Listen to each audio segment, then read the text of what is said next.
প্ৰথমতে আপোনালোক সকলোকে মই নমস্কাৰ জনাইছোঁ। আজি মই আপোনালোকৰ আগলৈ এটা নতুন ভিডিঅ' লৈ আহিছোঁ। এই ভিডিঅ'টো হৈছে ভেন্দি, বেঙেনা আৰু বিলাহীয়ে বনোৱা এখন মিহলি ভাজি। এই ভাজিখন বনাবলৈ খুবেই সহজ আৰু খাবলৈ খুব ভাল হয়। আশা কৰোঁ আপোনালোকে মোৰ এই ভাজি ৰেচিপিটো চাই ভাল পাব। আৰু যদি ভাল পায় তেনেহ'লে লাইক, শ্বেয়াৰ কৰিব আৰু কমেণ্ট কৰি জনাব কেনেকুৱা হৈছে, আৰু লগতে মোৰ চেনেলটো ছাবস্ক্ৰাইব কৰিবলৈ নাপাহৰিব। তেতিয়াহ'লে আহকচোন ভেন্দি, বেঙেনা, বিলাহীৰ এই মিক্স ভাজিখন বনাবলৈ আৰম্ভ কৰোঁ। ভেন্দি আৰু বেঙেনাৰ এই ভাজিখন বনাবৰ কাৰণে মই লৈছোঁ এয়া ভেন্দি, এয়া বেঙেনা, এয়া দুটা আলু লৈছোঁ, এটা পিঁয়াজ লৈছোঁ আৰু এটা বিলাহী লৈছোঁ। আৰু মছলাৰ কাৰণে মই লৈছোঁ হালধি পাউডাৰ, নিমখ, এয়া কাশ্মীৰী লাল মিৰ্চ, এয়া ধনিয়া গুড়ি, এয়া কেইটামান গোটা জিৰা, দুটা শুকান জলকীয়া। তেতিয়াহ'লে আহকচোন এই ভাজিখন বনাবলৈ আৰম্ভ কৰোঁ। ভেন্দি বেঙেনাৰ এই ভাজিখন বনাবৰ কাৰণে মই বেঙেনা কাটিছোঁ এইদৰে টুকুৰা টুকুৰকৈ, আলু কাটিছোঁ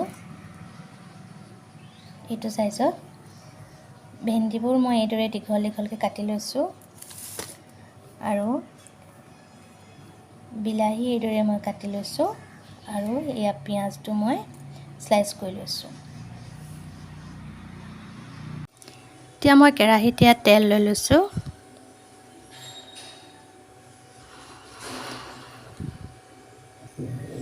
তেল গৰম হৈ গৈছে, ইয়াত মই এতিয়া শুকান জলকীয়াকেইটা দি দিছোঁ, কেইটামান গোটা জিৰা দিছোঁ। এতিয়া মই ইয়াত পিঁয়াজ দি দিছোঁ।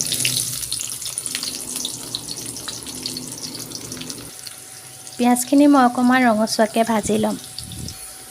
পিঁয়াজখিনি ৰঙচুৱা হৈ আহিছে দেখিছেনে? এতিয়া ইয়াত মই বেঙেনা আৰু আলু দি দিম।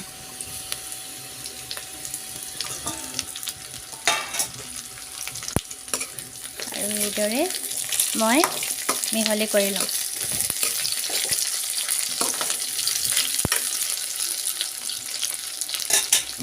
এতিয়া মই 5 মিনিটৰ কাৰণে ঢাক মাৰি আলু আৰু বেঙেনা সিজিবলৈ দিম।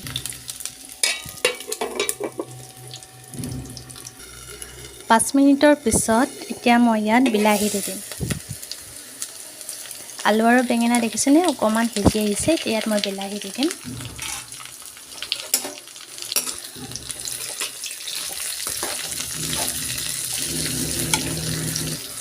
বিলাহী দিয়াৰ পিছত ইয়াত মই ভেন্দি দি দিম আৰু গোটেইখিনি মই একেলগে এইদৰে মিহলি কৰি ল'ম। খুব ভালদৰে মই লৰাই লৈ এতিয়া ইয়াত এটা এটাকৈ মছলা দি যাম। এয়া মই হালধি দিছোঁ 1 চামুচৰ জোখত, এয়া আধা চামুচৰ জোখত কাশ্মীৰী লাল মিৰ্চ, এয়া আধা চামুচৰ জোখত মই ধনিয়া পাউডাৰ দিছোঁ আৰু এতিয়া মই মিক্স কৰি ল'ম। এতিয়া আন্দাজমতে নিমখ দি দিব।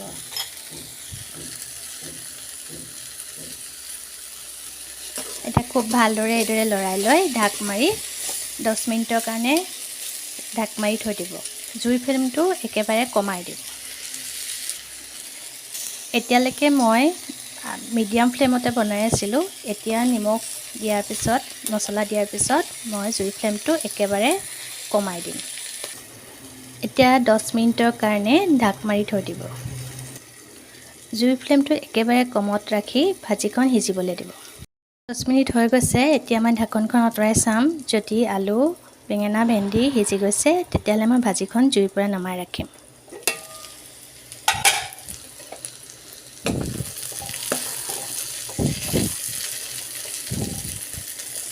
এয়া দেখিছেনে আলু, বেঙেনা, ভেন্দি সম্পূৰ্ণৰূপে সিজি গৈছে। এতিয়া ভাজিখন জুইৰ পৰা নমাই ৰাখিব পাৰিব।